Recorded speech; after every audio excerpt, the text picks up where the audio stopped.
much fucking better. It's funky. That's what we are. We funky. Funky. Well, you're funky. We're the funky. No, you're funky too. I'm funky? I get to be funky. A little funky. Yeah. Look at this. Is this funky? No, no. That's not funky. Stop.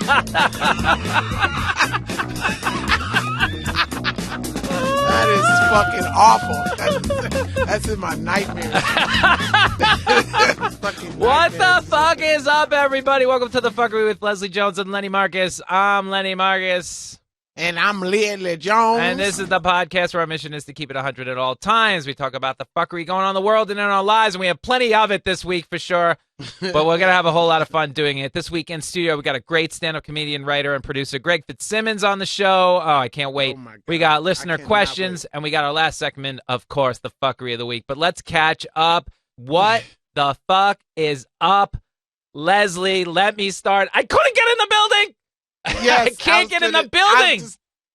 People need to understand, when I'm not the one complaining and Lenny is, that's a real problem. That's when the problem has gotten above me. We have all week to get me in this building. The building. And then they got forms to fill out once you get here. Like, holy shit, we're going to do this every week. Remember my face. Do you know how many people you look like?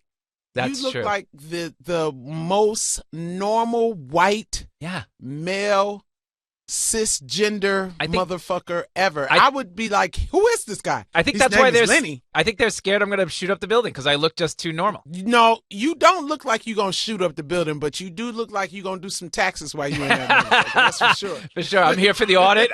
He's here. Don't let him in. Yeah, that's what you look like. You're here for the audit. Like you in disguise and shit. Like, I'm going to sneak in on these motherfuckers. That's why he's coming. I see him. Oh, my God, it's that guy.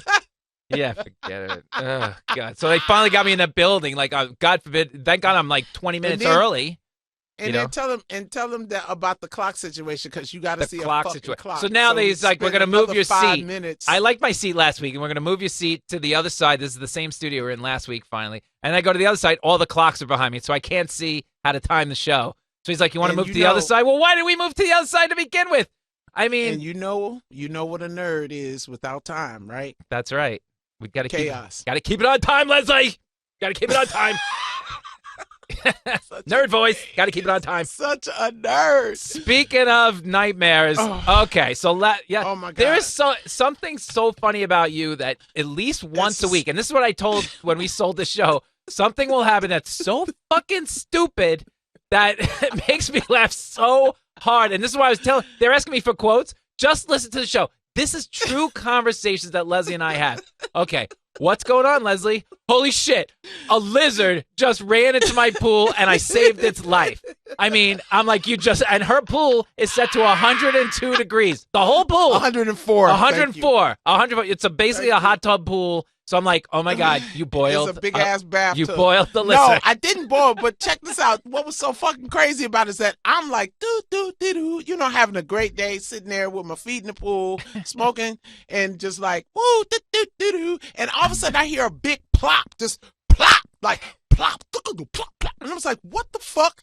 What the fuck just jumped in my pool? And I look down there, the lizard's literally, like, you could see like a drowning child. Like, this motherfucker was like, I was like, oh shit. So I jump up, I grab the net, and I go to the end, because I'm thinking, if I stick the net out, he's gonna be agile and jump on the net.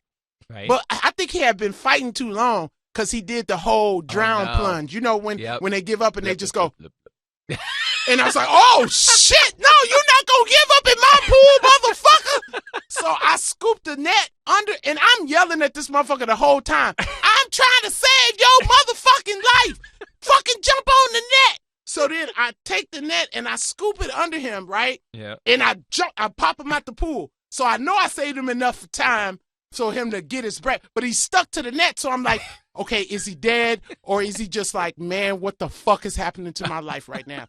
So I left the net open, hoping that he would just jump off from the net and just crawl away. Right. I went to the other end of the pool to watch him and have a panic attack that I almost killed a fucking lizard in my pool, because I almost didn't jump up. I almost let him drown. I'm going to be honest with you. Oh, no. 1 second of my thing was like, okay, lizard's about to die in the pool. And then I was like, I saw him fighting. I was like, oh, shit, he's a fighter. Shit. So he wasn't letting go of the net. I was like, okay, maybe the water overtook him. It is salt water, it is hot water. Maybe he's dead. Because he wasn't moving at all. It was just like he was gripped onto the net like Jesus, right? So maybe he was taking a moment. So I went over there with the noodle, and I'm like, get off the net. Get off the net. So I had to shake the net. You're beating him. I'm not beating him. I'm just trying to get him off the net. Are you alive? Are you alive? So I hit the net, and he popped off and ran into the bushes. I was like, I wonder if he's going to talk about me in the village. Like, is he going to run to the other lizards and be like, this bitch saved my life. Like, she saved my life. Like, but you said yesterday you think he was trying to commit suicide. I think he was trying to commit suicide, honestly, because he ran so fast and jumped into the pool. It's like, how the fuck you don't see that big-ass pool of water, Mr. Lizard? How big was he? How big? He's fucking big. It's like an alligator size. It's like 4 inches. I don't give a fuck if it's a fucking lizard and it's moving. That motherfucker's a species. You gotta cut. I swear to God, Lenny, if one gets in my house, I'm gonna move. I'm gonna move. My weekend, Leslie, was please. I went to the American Dream Mall. We gotta kill. The fact. Oh my God! Please tell me somebody took pictures, because I know that was the most miserable time that you have ever had in your life. It costs so much money to do anything with a child, and they have Legoland. I wish you could see my face in Legoland. If I could have built a jail cell for myself and just put the last piece in, said just come and get me when she's 16, I would have. I mean, Legoland is just.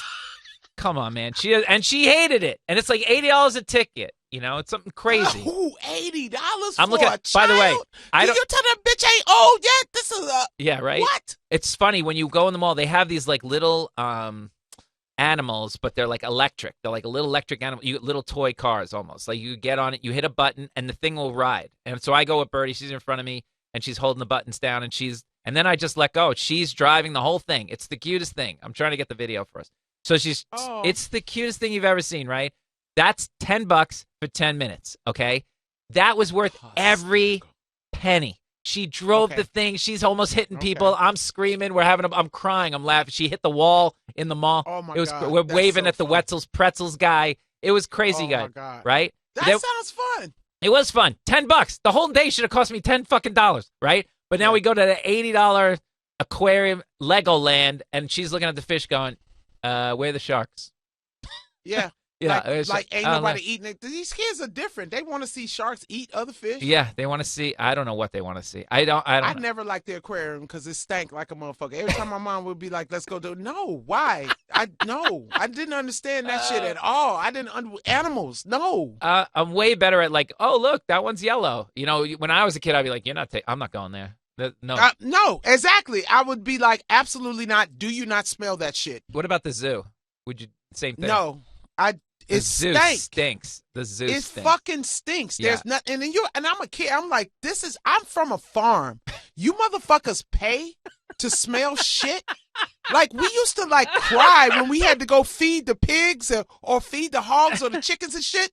That shit was funky as fuck. So you telling me they charging motherfuckers to go and smell animal shit? I'm sick of this world. I'm sick of this shit. I'm sick of this shit. Me and my Aunt Winnie could have made a gang of fucking money. We could have sold tickets to our farm. And they do. They do this. This is the new racket. You can buy tickets to a farm, and you take the kids, and you smell shit, and they charge you. Oh, man, we would have made so much. They could have chased the chickens. They could have did all kind. That's why I just don't get the zoo shit. Well, all right. We're done catching up. Welcome back, everybody. It's time for our next segment called Who the Fuck Is This? Yes. And this is where we interview our special guest for the week. He is an amazing stand-up comedian and Emmy Award-winning writer and the host of the Fitz Dog Radio and Sunday Papers podcast. He will be performing in Lowell, Arkansas, September 16th and 17th, the Den Theater in Chicago, October 15th. He'll be in New Orleans and Lafayette in October. Figure it out, he says. Tickets at fitzdog.com. It's Greg Fitzsimmons. Yes, let's go. Let me tell you something. I've been doing a podcast for about 13 years. Here's how it works. You buy a recorder for $400, a couple of mics, you move your lawnmower in your garage, you set up a couple chairs, you invite a friend over, and you do it. I get to the scene. You think Lenny had a hard time getting into New York? I show up in L.A., They got an iPad on a stand and a guy in a mask, and I go, I'm here for Leslie's show. And he just points at the iPad. Doesn't say a word to me. We're in like the year 2088. He's just like, and there's no way to sign in. Nobody will talk to me. Yep. Really? It's fucking SiriusXM is insane. And I had a show on this network for 10 years. Wow. Yep. Well, I just walk right in. I don't know. Well, how does he look compared to me, Leslie? Am I more You're innocent? a star. Does he look? You're a star. Nah, I don't know. Greg just looked like somebody that just works here. Like, just work. Not, you know what I'm saying? I don't even know what specific job. He just, crawling out from under the soundboard? You just work something. Something. You got a 9 to 5. Right. You were responsible. That's right. Now, Greg, this story, she tells it on stage when I'm out there. She's told me this story in private. It's the best. I was on tour with Cat Williams. Now, listen. How long did you tour? How long did you tour with him? 6 months. Yeah. We toured 6 months. But the first gig, he gave me a bad check. Yeah. He gave me a bad check, so I was just like, I'm not fucking dealing with no more checks from you motherfuckers. Y'all got to pay me in cash. Yeah. I don't give a fuck. But I didn't know that the real part of this tour had started with Live Nation coming on. So I was just like making them pay me in cash. Yeah. And I had... After each show, and we would do like 2 to 3 shows a night, and I was getting paid $1,500 a show. There must have been some After guy. each show, their motherfuckers had to go find cash to pay me. Everybody else getting paid a check, but they had to go find cash to pay me because I was like, I don't take no motherfucking checks. So to carry all this cash, because there's no Wells Fargo just, around, There's no just Wells Fargo just out there acting like it's ready for me to bring the fucking money. So I would have to keep it until I could find a Wells Fargo. So it would get up to like $30,000-$40,000. And I had a bank bag. And this is what I thought. I thought it was safe because I had a bank bag that they gave me at the bank. It was a bank bag that said Wells Fargo, and it had a lock on it.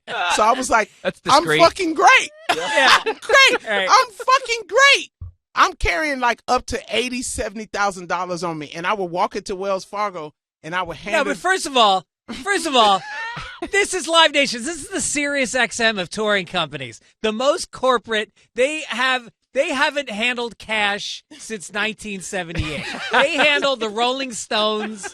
They handled Bette Midler. I told Greg, I said, Greg, because I would go into the bank and I would like try to deposit this money and they'd be like, yo, bitch, is you selling dope? The fuck? You can't just come in here with 70,000. It's like, wait a minute, no, I'm a comedian. No, how the fuck we know that you're a fucking comedian? Bitch, you just deposit 80,000. We gotta report this. Right. So I was like, report it, motherfuckers. I don't give a shit. Right? So I tell Greg, I got audited and everything. It was awful. So I see Greg at the Long Beach Laugh Factory, and I'm telling him about it, and he was like, wait a minute, bitch, wait a minute. Wait a minute. Every show you got cash? I was like, yeah. He was like, what the fuck? Wait a minute. I was like, and I told him, he was like, listen, fucking granny. He called me granny from Beverly Hillbillies. He said, you fucking hillbilly. He was like, what the fuck is wrong with you? Why the fuck would you carry 87? I was like, well, I wasn't going to take no check, Greg. I'm trying to be tough. I'm not going to take no check. He was like, motherfucker, don't nobody give a fuck about your $1,500 that they paid a fucking Rolling Stones. You think they give a shit about your $1,500 check? She shows up into the bank. She's pulling. It's wet from being in her bra. Wads of 20s dripping with fucking Leslie's sweat. Oh my God! You better be fucking right, goddamn it, because I'm like, give me my. As soon as they give it to me, too, I was just like a sweaty blues singer. Take that shit and put it right in my fucking bra. God damn it, and y'all better have my money tomorrow night. Yeah, what was that movie that we did the parody? Cat Williams is going, damn, Leslie's tits are getting bigger on this tour, huh? He wasn't much smarter with money. This motherfucker wasn't much. Oh my God, carrying around money like we crazy. But folks. you're the Beverly Hillbillies. I'm just trying to picture. You're telling this story about the lizard. And look, here's the thing. The people that don't live in LA don't understand. Nobody lives in Beverly Hills. Nobody? It is such an antiquated vision of what you do when you become a millionaire. Are you serious? Nobody. Persians. Are you fucking Persians moved to Beverly Hills. I have so many white neighbors. It's ridiculous. Yeah. Okay, it's white motherfuckers around me. Where do you live if you're that you're over there fighting with a lizard, And meanwhile, the guy next door, he bought that house with royalties from like your ancestors' blues writings. They ripped off all of your relatives. Oh, she bought it back. You think, oh, they're cool. They're cool. They play some old black music. Yeah, they own that black music. That's fucking hilarious.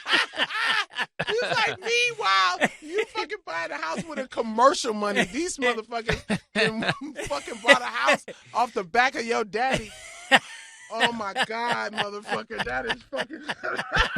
Well, Greg, where does one live now if you're God. super rich? Oh my God. Oh, you go Malibu?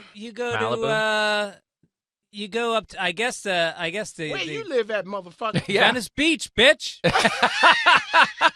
He's working out on the beach I with all don't the want muscle to heads. fucking live by the beach. It stink. It doesn't stink. It does. After No. a while, you smell. Everything smells mildew. Everything. That's not like that on the West Coast. That's the East Coast. No. I rented a house on Venice Beach, and all I could smell was mildewed wood. Oh, really? Yeah. Well, don't live so close to the water. I live about a mile from the beach. It's beautiful. All my neighbors are nice. Everybody's My got neighbors dogs. are nice too. You don't talk to your neighbors. At all. And I wish they would. I wish they would come to fuck over my house trying to talk to me. Get your motherfucking ass behind the gate. Yeah, do you have a gate with a code, I Greg? wave. I think my neighbor came over to give me a package once, and I looked at him so fucking suspicious. That motherfucker never came in my house again. He's looking for the sniper on the roof. Why the fuck did you move to Beverly Let me Hills? tell you, I got here. What is this, 1930? No, that house is fucking. When It's you come gorgeous. and see it, Greg, you go. It's so dope. I promise to goodness, when I came here, I was just like, I want a house. Just give me a house. I don't give a fuck. Give me a house. I don't want to live in the valley. That's because I Right. lived in the valley the whole time. I lived in LA, and I was like, I don't want to live in the valley. Fucking give me a house. And I got money. Fucking give me a house. So they would show them every house they showed me. I was like, yeah, get that one. And they was like, no, you gotta like it. You gotta want to live here and shit. So Eric LaSalle, I went to Eric LaSalle's house to see, because he had gutted out a house and remade, and it was beautiful. It made me realize, oh, I can get a house and make it my own. Right. So while we were looking for a house like that, this house was on the list, but we had never went and saw it because the listing looked boring. Yeah.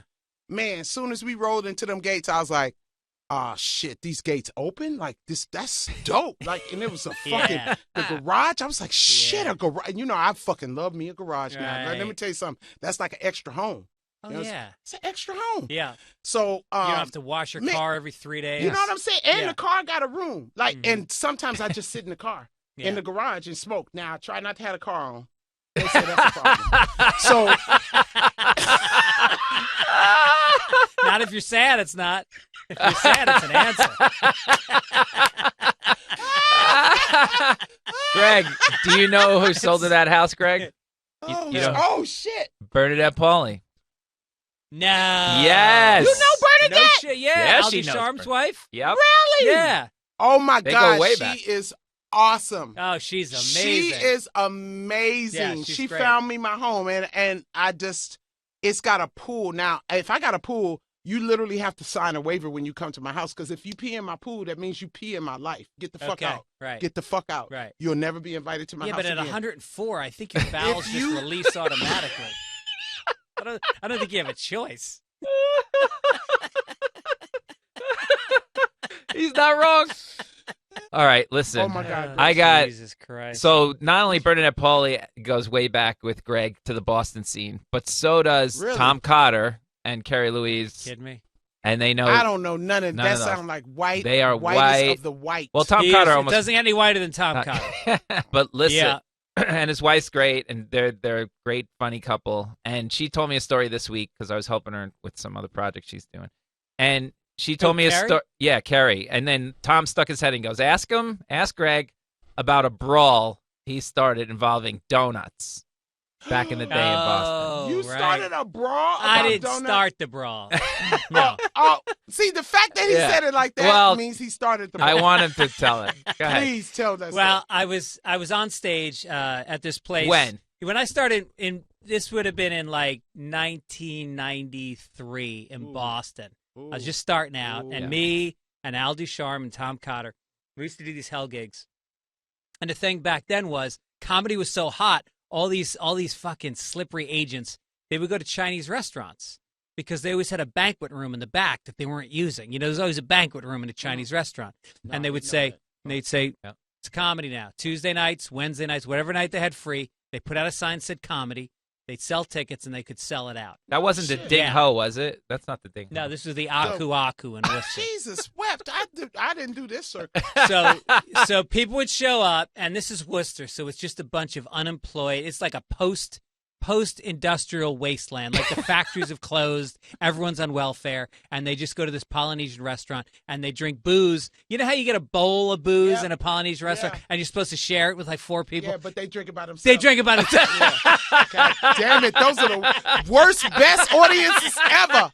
Oh, my God. Each one had their own bowl, and they'd sit there, and I get on stage, and so across the street was a place called Cheapy's Donuts, which you got to think, if you're in the market for donuts, Cheapy's sounds like the place to be. that's the place, It's right? probably so I good. don't spend 50 cents on a donut. I want to spend 40 cents on a donut. So I buy a dozen donuts for the Friday Night Late Show because I know it's going to be fucking chaos, and I know that if I have treats, I can calm the audience down like they're children. So I get a dozen donuts. I go on stage, and a woman in the front row passes out during the show. So as a joke, I take a chocolate-covered donut and I put it on her knee, and everybody laughs, and I forget about it, and we move on with the show. And then I had this bit where I was reading a Father's Day card, but it was a deadbeat Father's Day card. And so I start reading it, and this guy yells out, "Hey, I'm a deadbeat dad, and I resent that joke." And this guy behind him goes, "Hey, sit down, asshole." Well, now there's like 8 guys on 8 guys. And they can recognize their own gang because they each are in their 40s and still wearing their high school football jerseys. Oh, shit. And they start fighting each other. Oh, man. And they got an accordion door. You know those accordion doors?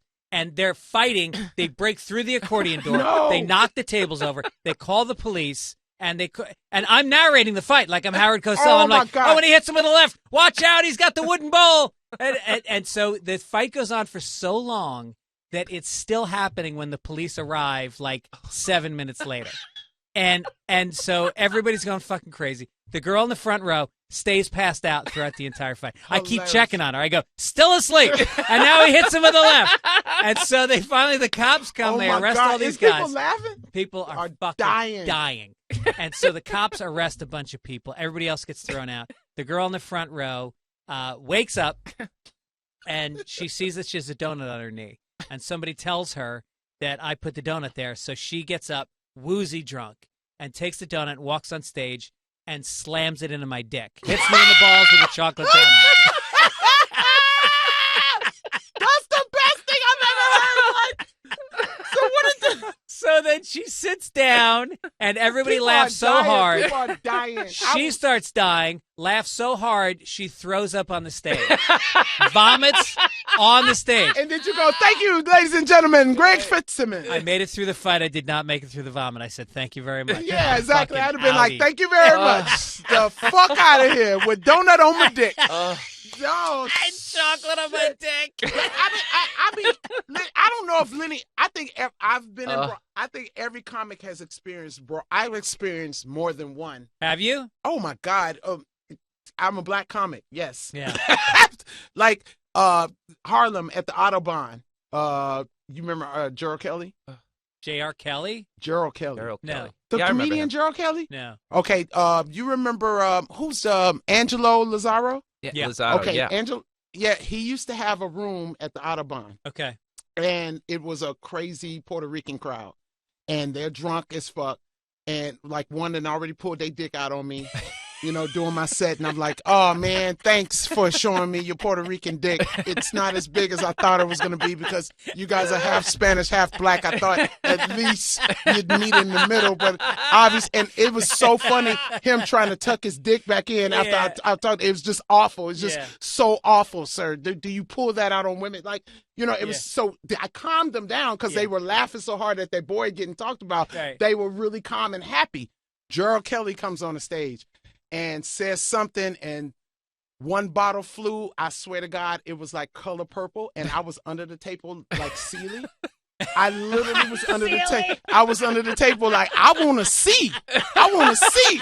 Angelo Lazara had to come in there and grab me. He said, come on, you going to get killed. I was like, I want to see, though. I want to see. Oh, my God. Oh. I've been in so many fucking brawl fight, man. Just doing riddles, just doing black rooms, period, son. I didn't have people fight. Greg, when were you in New York, Greg? What were the years you were in New York City?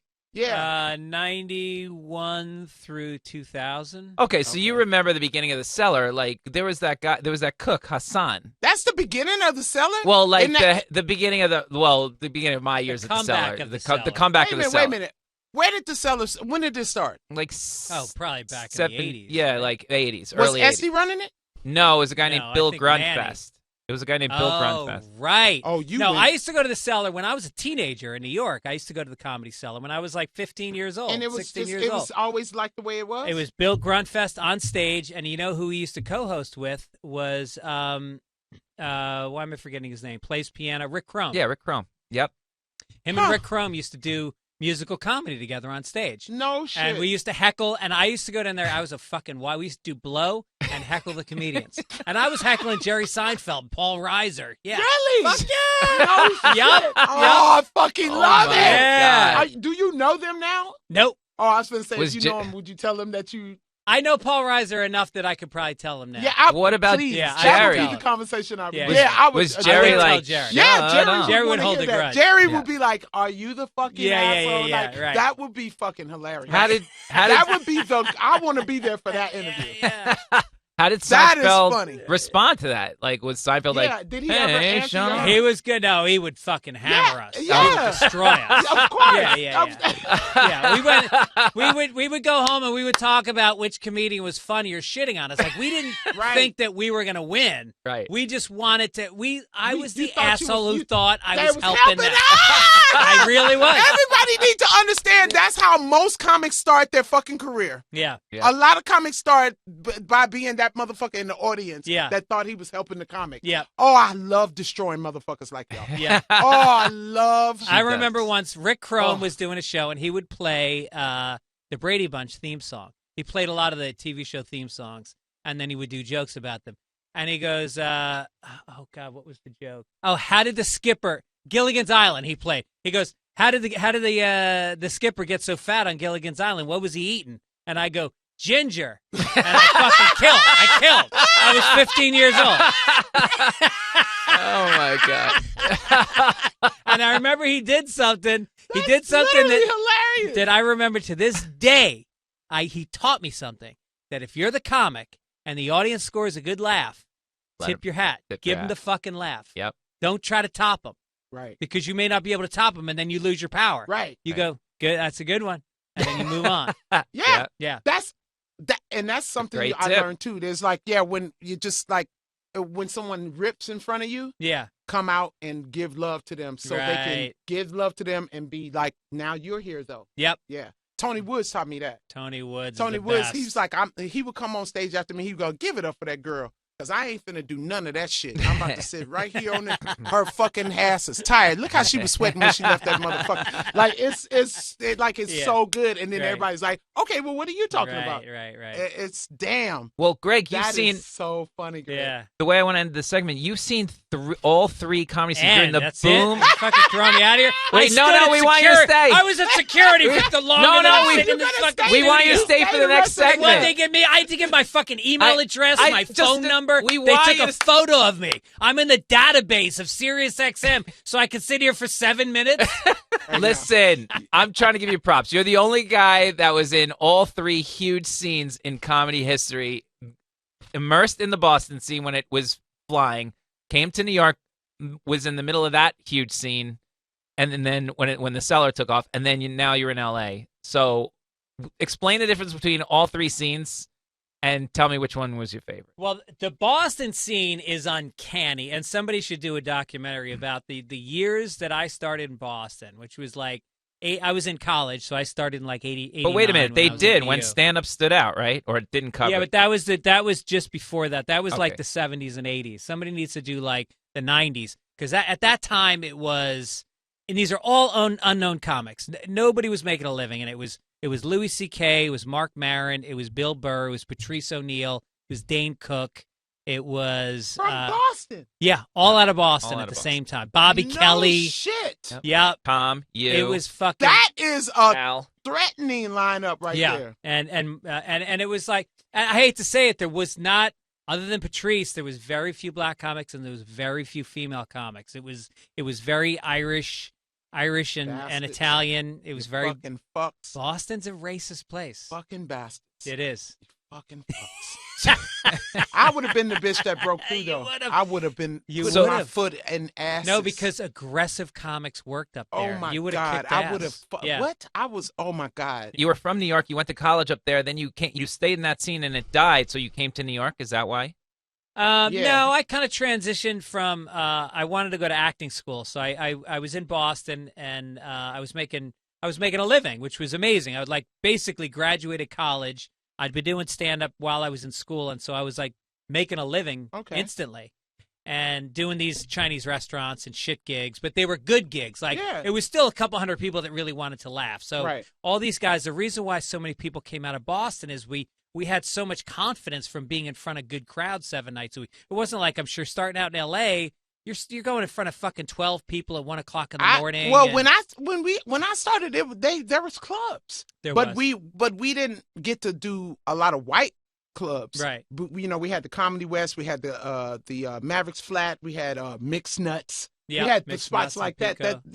That would have people in there. I mean, at the time when I was coming up, it was great crowds. Yeah, right. But it was just I was just doing black clubs. Yeah. I wasn't doing the Comedy Store. Yeah. That was just like a dream to get to do the Comedy Store and the Laugh Factory and shit. So I started coming down to New York, and I split my time. I was like, I would finish my gig on Saturday night in whatever part of New England I was in, and I would drive to New York City, and I would sleep on couches, and I would stay there Sunday, Monday, Tuesday, and then I'd go back to Boston where I rented an apartment, and I'd make my money, and then I'd go back to New York. And I mean, when I went to New York, it was to go to the Strip.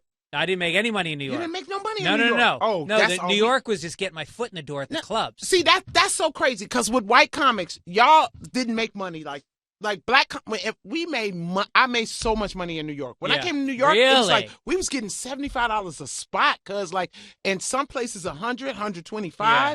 I remember getting my first. I remember the dude handed me $100, and I walked up to Dean Edwards and was like, "Dude, this motherfucker just gave me $100. I think he made a mistake. Let's get the fuck out of here." And he was like, "Why you always trying to be that person? Like you getting paid for your comedy. You ain't got to be like that." He just gave me $100. Let's roll. Let's roll. Let's roll. Now let's get the fuck out of here. Let's get the fuck. No, before I won this big contest that really got me started booking in LA. I mean, in New York, I was gonna rob this dude. We was, you remember Bob Sumner? Yeah. And they had the Def Jam contest. Yep. Rich Voss won the first one. No shit. Yes. The white dude won the first one. Damn. You cannot tell me how bad motherfuckers wanted to tear fucking Caroline's up. But what happened was nobody really came for that contest because they was like, Def Jam, whatever, we already did it. So I was in it. I think it was other good comic in there, but Rich Voss was another comic that they saw a black crowd saw doing a black crowd and was, the novelty of it. You know the novelty of it. So he won. So everybody was like, "Oh, we gonna tear this." So all the comedians is like, "Oh."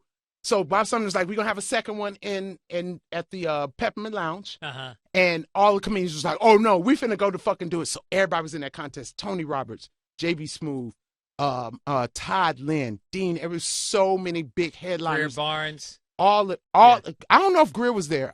Greer was a white. He never really did black rooms. Oh, okay. He did all white rooms.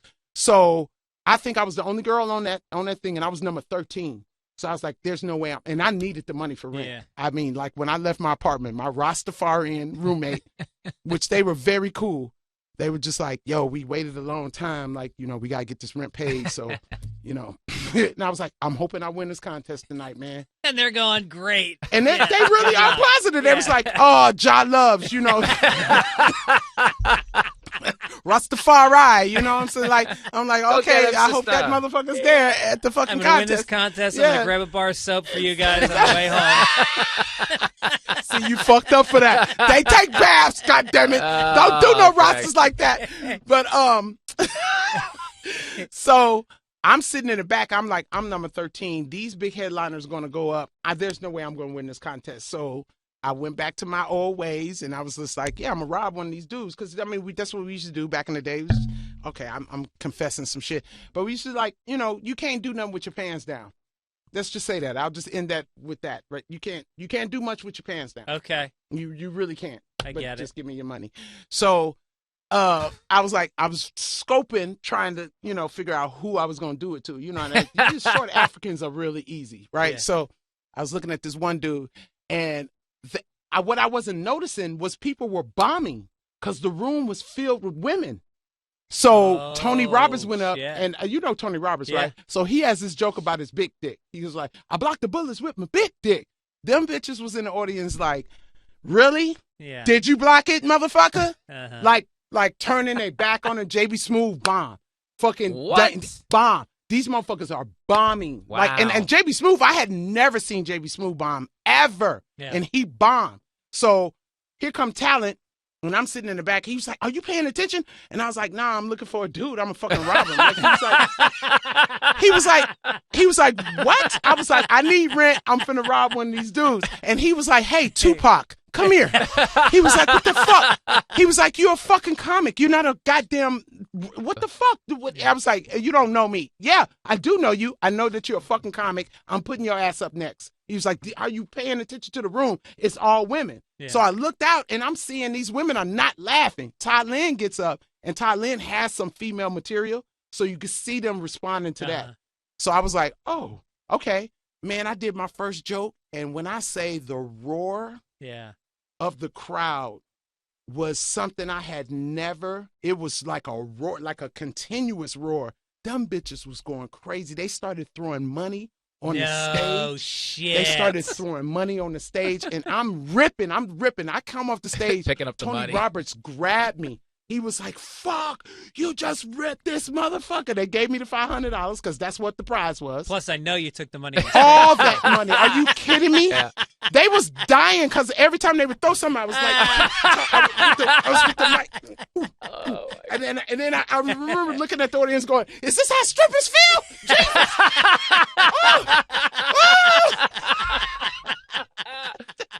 Oh, my God. And it continued. After the show, they were just coming up to me, giving me money.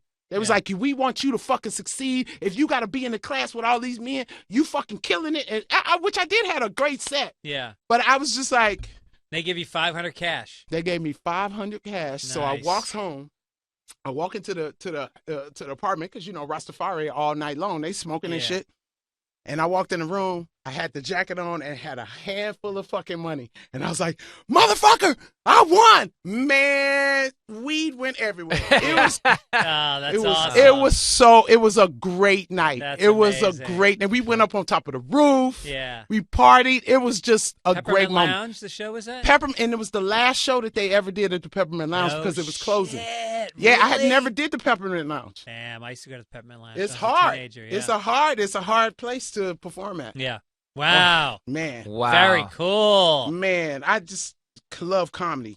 Yeah. I've been doing this since '87, so it's just like so many things. Yeah, we started at the same time. I was in college in '87 doing it. But don't you think comics now don't even get to feel what?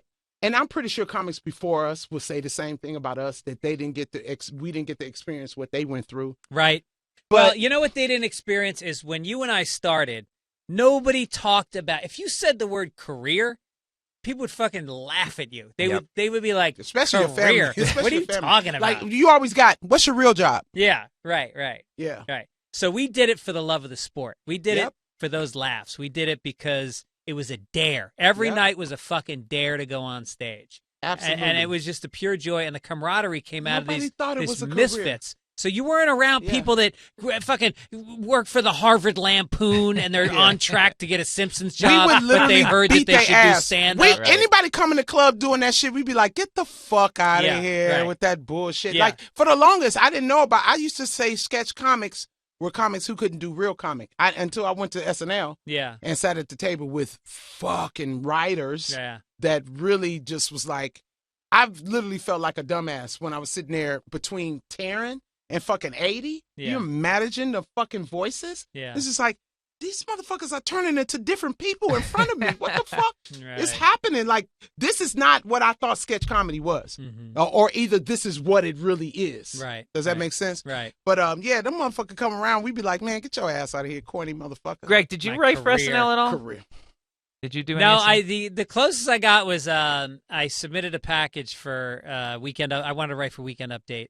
When and so Colin? they flew me in. Who was the? No, I sat down with Tina and Jimmy. Oh wow. And we had a meeting, Oh, wow. and I knew Jimmy because he used to open for me on the road. I used to bring him on the road with me all the time, and nicest fucking guy. And then Tina, I had met once at the what was that comedy festival in Colorado? The Aspen. HBO Aspen Comedy Festival. So I had met her there, and this is what a mind she has. I had met her there 6 years before, and I was with a group of people, and she's like, oh, yeah, you told that story, and then she retells the story better than I could. I was like, oh, you're like a savant. Oh, yeah. And yeah, so- Tina's pretty fucking amazing. Yeah, So it came down to me against a writing team, and they took a team because you get two writers. You get two writers for Who the did same they fucking take? price. Who did they take over you? I don't know who You it remember? was. No, I didn't Because care. they Make sure up two fucked funny them. names. Fuck them. But I was living in L.A. at Gerald the time, and so Steve. it would have been I would have loved to have you on the update team. when I that was would have been there. fun. Fuck, that man. would have been fun. It literally would have been just me and you. I would have only worked with you. Yeah, right. Because I have a person that I worked on the update team, Josh Patton. I love that motherfucker. Uh-huh. When I say he's a cutter, Yeah, and he showed me how to cut, yeah, like cut jokes yeah. in a way that didn't, it hurt at first, Right. but then it started feeling like I needed it. Right. Like whenever he didn't cut, I'd be like, where's the cuts? Yeah, Like, yeah, that motherfucker was good. But I know if I was with you, you understood me. yeah. So it took me like 2 years to really get the update team to understand Right, that you can't take my jokes and then add this bullshit that y'all add right, because it's not the joke anymore. right. You know, so with the first update I did, Che literally had to stand up and go, that's not what she said. I'm taking her in this room. Tucker told him to take me in that room and write the joke word for word. And that's what we put on the cards. Mhm. Because that's what would work. Because they was trying to go every kind of way with it. And it's like, Yeah. yo, you guys are destroying the joke. Right. So I should say the other time I got I opened for Norm Macdonald back in like '93 oof. in Boston. So I opened for Norm, and we do a weekend together, and we just fucking fall in love. And he's like, "I want you to write for Weekend Update," and I was Okay. like, "Great." So he's with Lori Joe at the time, and Lori Joe gives me the fax number because you faxed back then. Oh, shit. So I tell my friend, you know my friend Mike Gibbons? That sounds You familiar. might have met him. He probably did the show with us at some point. Yeah. When on my show, he used to be like my sidekick. So anyway, he's a big.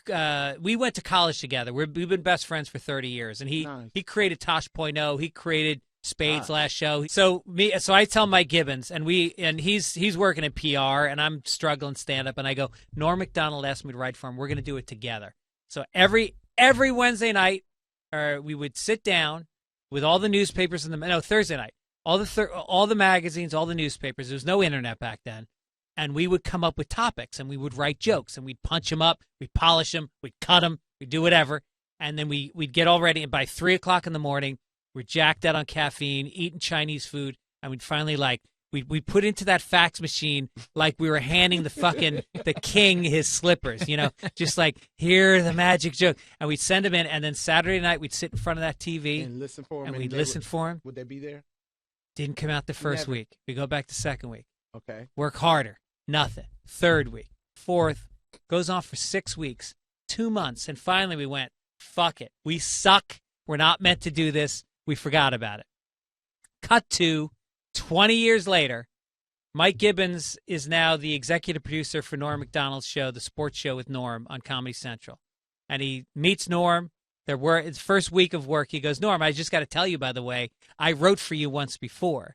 He's like, what are you talking about? He's like, me and Greg Fitzsimmons used to fax jokes to you when you were on Weekend Update. Every single week, we did it for 2 months. We never got a joke on. He goes, and Norm looks at me, he goes, Greg Fitzsimmons never faxed me a joke. He goes, I would know because I was the guy that took the jokes out of the fax machine, and he never sent a joke. Lori Joe gave me the wrong fax number.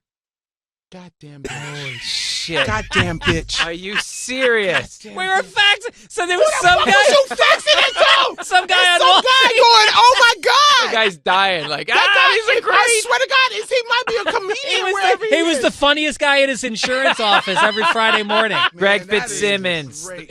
has a That two is a thanks. great two story, podcasts, Thank Fitzdog you. Radio and Sunday Papers podcast, or is that one podcast, Greg? No, there's two. Actually, I have three podcasts, and I have one called Childish, where I Wow. talk about kids with my friend Allison, who has babies. Wow. Yeah, Okay, that Fitzdog must be Radio terrible. podcast, Sunday Terrible. Papers podcast, No, it's great. and the one with Allison. Greg will be at Lowell, Arkansas, September 16th to 17th. Den Lord, Theater you gonna in get hung there, son. Chicago, October 15th. That New Orleans sounds and like a hanging Lafayette. state right there. Lord. All right, let's go into our final segment, the fuckery of the week. All right, this week, as far as white people being complaining, this is another one. It is so fucking hot out in New York City right now. It's like But you 90. always complain that it's cold. You know what? It was. Look, I'm all for hot. If I have to pick between, I've said this a million times, and you can weigh in on this, Leslie and Greg. If it's between 95 and like 22, I'll take 95 all day, no question. Okay, when it's 22, I can't even function. It's too cold, right? And I always tell you, whatever we got to do, Leslie, make it in January, February. Whatever work we have to do, make it in January, February, in LA. Whatever you want me to come out there, right? But I mean, if you don't understand that global warming at this point is real, I mean, England, it's 102 in England. Those people don't have air conditioning. They don't even like ice. You know what I mean? Like, they're probably sitting there going, "Hey, it's quite warm out here." Good luck, Peppa Pig. There are fires all over Europe. They're literally putting out fires over. It's burning in LA because of these fires. It's crazy. It's 80 degrees, 85 degrees at night here. Yeah, it's costing me a small fortune in air conditioning, and my wife keeps complaining that she's sweating. And then Con Edison sends me emails that say, you could save $30 a year if you close the blinds. Like, fuck you.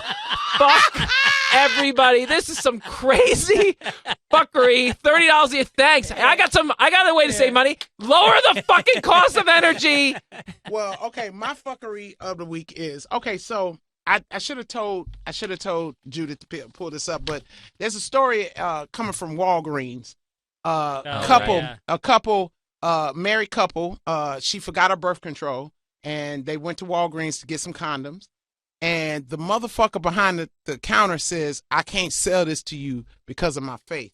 Now, I just want to tell y'all, this is what I tell people when I hear stories like this. I go, why don't this ever happen to me? It's never a person like me who needs to be there to handle this situation. Because when I say I would have made that motherfucker cry, I would have made him cry, Greg. Yeah. So your faith, you fucking moron, bitch ass, punk motherfucker. Let me tell you something. You got cigarettes behind you. Go find another fucking job. And how dare you push your beliefs? I don't get, what's crazy about this church shit? Is that none of this is backed up in the Bible. I think I told Judith to pull up the 10 Commandments. Pull up the 10 Commandments. Let me just say this real quick. Y'all stop blaming God. God doesn't have anything to do with this bullshit human shit. Because God gives free will. And vengeance is mine, saith the Lord. Like, there's a lot of verses in there that people don't pull up. But they'll pull up the shit that backs up their fucking idiocy. Yeah. So you in a store that sells bullets, that sells what's the thing that get y'all dick hard? Viagra? Yeah, they sell Viagra. I said that a little too fast. You said, yeah, you did say that pretty fast. Like, you knew that shit. Like, you was about to spell it out for me and shit. If God was to actually come back and live by these commandments, all of us gonna burn like a motherfucker. So it's amazing to me how you push your beliefs on and use God. God, who says you have free will. He lets you choose your salvation. He's polite. You pieces of shit are not. Y'all just making up shit. So let's look at this 10 Commandments. Okay. You shall, what was it? You shall not have no other gods before me. Oh, well, let's kill all the Buddhists. Let's kill all that, like, do you get what I'm saying? Does that include Trump, who they put ahead of their God? That is. Right. That is, Mr. Fitzsimmons. You're damn right. Thou shalt not make idols. Oh, well, American Idol? Would that be? Oh, would that be? Shit. What? We all burning. We all gonna burn. That's millions of motherfuckers that watch that show. You're burning. You're burning right now. You shall not take the name of the Lord God in vain. How many times do we say, oh my God? How many times do people say, OFMG? Yeah. How many times they say that? Yeah. And then people, I love when people tell me they're atheists. I love when they do that. I better never hear you say, oh my God. I better never hear you say that. Yeah, that's a good point. If you're an atheist, you don't believe in God. So why you saying, oh my God, I'll punch you in your motherfucking hypocrisy ass face. Who do you hate more, a hyper evangelist or a hyper atheist? I hate them both because both of them is out of balance. Yeah, right. Does that make sense? Yep. Remember the Sabbath day to keep it holy. That's Sunday. All of us gonna burn because I don't know how many times I fuck on a Sunday. Trust and believe. I get that dick. Best day. I get that dick on Sunday.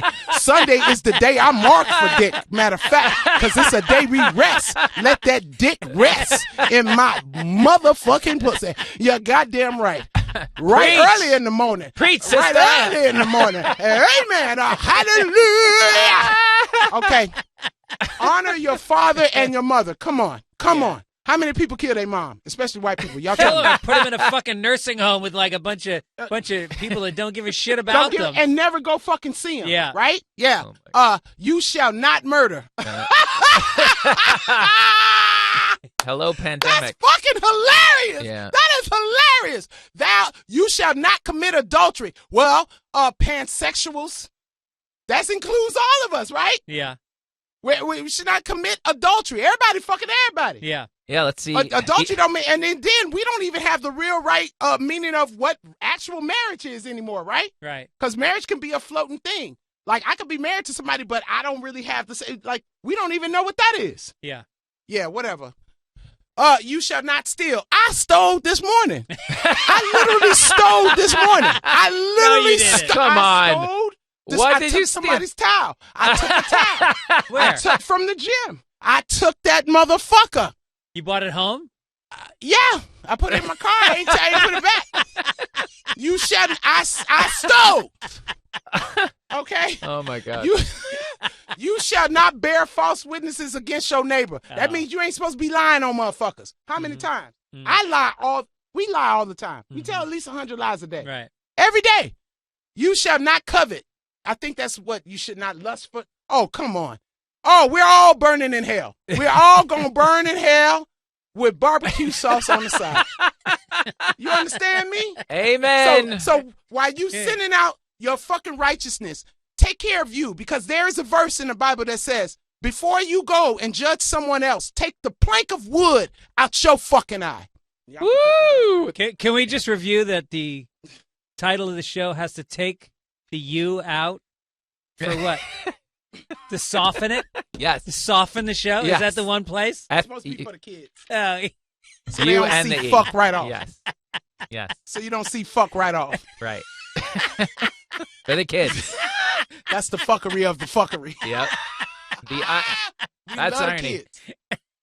Oh, We love the kids. this has been amazing. Greg, thank you so much for coming in. all right. Greg Thanks for Fitzsimmons, having one me, more guys. time. Fitz Dog Radio podcast and Sunday Papers podcast. You can't put the U in. You can't put the E in. Oh my God. Remember, any photos or links to this episode we posted at Fckry Podcast on Instagram. That's spelled Fckry podcast on all platforms. Send us your listener questions or who fucked up stories to fuckrypodcast@gmail.com. Letters and voice memos are welcome. If you want to follow me, I'm at Lenny Marcus NYC on all platforms. Follow Les Dog.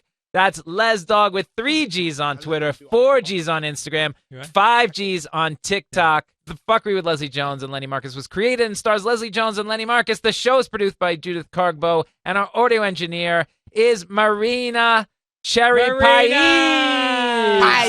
Music for this show is also done by Marina Pais. This is an Earwolf production. We'll see you next week. Next week, motherfuckers.